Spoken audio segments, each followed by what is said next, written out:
So there's a lot of confusion about this law in the UAE against charity fundraising ever since Scott Richards got arrested, because that's how it works in the UAE, right? Someone gets arrested and then everyone is like, oh, what was that law again?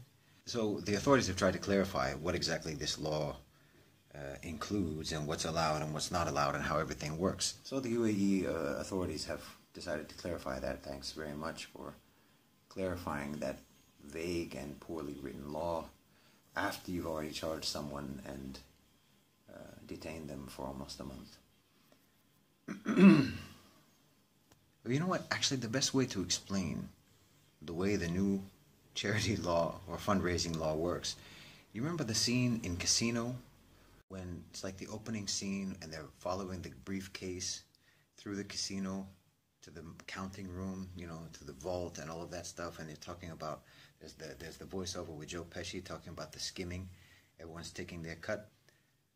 That's basically what the charity law is about. They're saying that you can't fundraise in the UAE unless you get permission from the government, and it will facilitate things a lot if, rather than just seeking permission to fundraise on your own, you piggyback with a local charity that's already, you know, allowed in the UAE and approved in the UAE. But when you go through another charity, when you go through a local charity, basically what that means is whatever money you raise is going to go to that charity, and then they will decide what to do with that money. That's basically what it comes down to. You raise the money, they'll take the money, and then they'll distribute it how they like.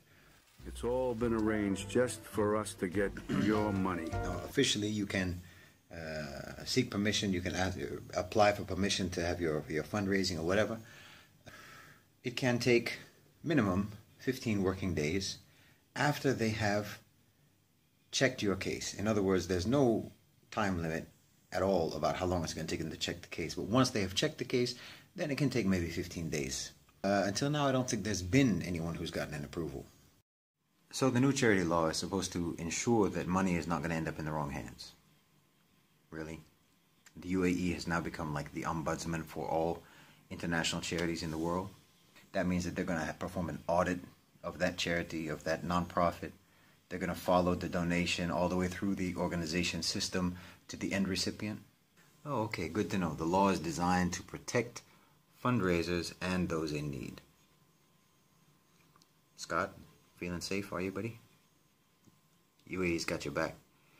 I think what they meant to say was it's to protect those in need from fundraisers. Because what it means is, like, you're going to have a fundraising drive, and when people contribute their donations, that doesn't go in your box, that goes in the box of the charity that you are coordinating with.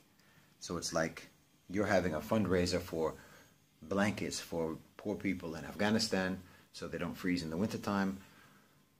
Please, if you want to support, if you want to help, put your money in the box for Dubai Skimming Off the Top Foundation.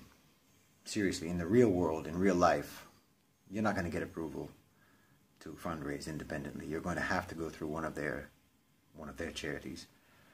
And like I said, that means that that charity is going to collect the money and then they're going to distribute it. Like he says later in the article, right? He says, we have a team of people to make sure that the money gets into the right hands. Thanks. I mean, what do you think we're doing out here in the middle of the desert? It's all this money. I mean, seriously, when they say we want to make sure that the money doesn't go into the wrong hands, I think by the wrong hands it means hands other than their own. So you can fundraise privately. This is really interesting. You can fundraise privately as long as there's no advertising, you don't do any social media. Basically, you can fundraise as long as it's completely off the grid, off the books, behind closed doors, person to person, face to face, and nobody knows about it. Because, yeah, money launderers and terrorists really don't like to do things that way, behind closed doors and off the grid. Good plan. So wait a minute, he said that private individuals can raise funds, like for their family or their friends and stuff like that, as long as they don't advertise and they don't use social media and they don't use WhatsApp. WhatsApp is like for your contact list on your phone.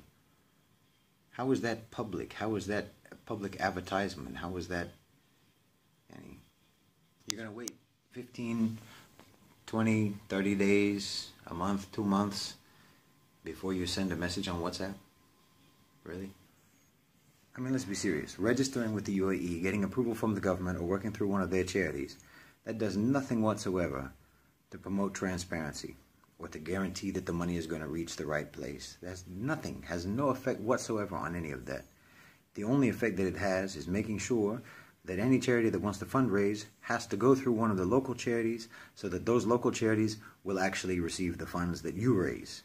So here's the thing. You have a law that says you have to go through a local charity in order to fundraise. But you don't have any regulations that will tell you how you're going to get the money that you fundraise once it's been sent to that other charity. So I was going to post the article that I'm taking the quotes from, this Mr.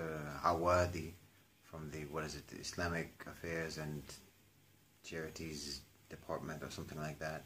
Those are the people that you're supposed to apply with if you want to get permission, in some parallel universe, that they'll give you permission to fundraise independently, and that they don't actually completely stonewall you in trying to apply for independent fundraising permission, and don't force you to use one of their charities.